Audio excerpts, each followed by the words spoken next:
This one's one of our more complex templates. It looks at a cash flow for a business and takes the last few weeks and looks at it into the next 13 weeks.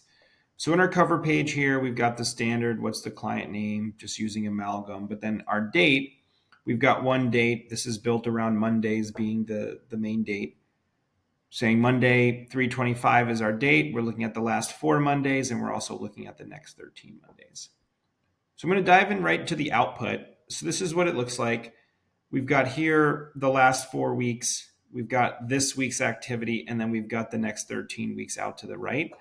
And then we have a system of sort of inflows and outflows. So what's the balance starting at the week? What are our inflows? What are our various outflows? What's the change in cash? And then what's our weekend balance? So all the subsequent pages are really just referencing and being flowed into here. So let's look through. First thing, we'll look at cash. We've got our cash balance. So we know we have an accurate cash balance. Amalgam's pulling that from the general ledger. So we have that here. Then we're looking at some of our movements in and out. We've got another Amalgam report for AR.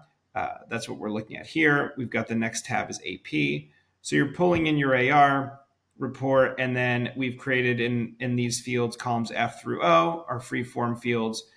We've normalized the date to make sure it falls within a particular week. We're looking at how soon to be paid. We're looking at the amount to pay so that it can flow through. Similar with AP, again, using these fields on the left, what's the week, what's the days to payment, amount to pay, that's what we can reference for that report page. And again, this is just a simple Amalgam report, standard AP report for our company, ABC Widgets. And then the biggest one here is probably the GL data. So this is the entire GL. What I've done is, again, use these standard fields to the left. I've created a formula to standardize the dates. I've got the amount here for easy reference, and then also mapped out which line item or which account, if you will, account grouping. So for instance, invoices outstanding is what I'm using for when cash comes in. In the 13-week projection tab, you can see this is invoices outstanding. We're looking at the GL here. So this is the historical, and then the projected information is actually coming from your AR tab. So these are the bills that are to be paid or invoices to be paid by our customers. We're projecting when those will come in, and that's automatically flowing here. So this template every month or every week, and I should say, you come in here, you update the dates, you rerun these reports, and these fields will automatically update and flow directly into your projection tab.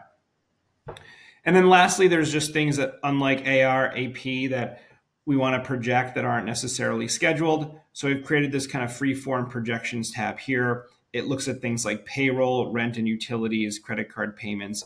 And I also like this clever way of calculating the date. So you don't have to come in every week and manually update this. If we did something that was much further along and we said, hey, we want to do a date that's into the future, whatever, 4/25, instead of 3/25, we can do that. Our projection tab automatically starts looking at what are the coming weeks and sort of projects out for the next 13 weeks. So like that little clever formula there. And so what you have here is the last 4 weeks of cash activity, this week's activity, and a projection of the future. And then you can come and use this template to manipulate as you need for yourself or your clients.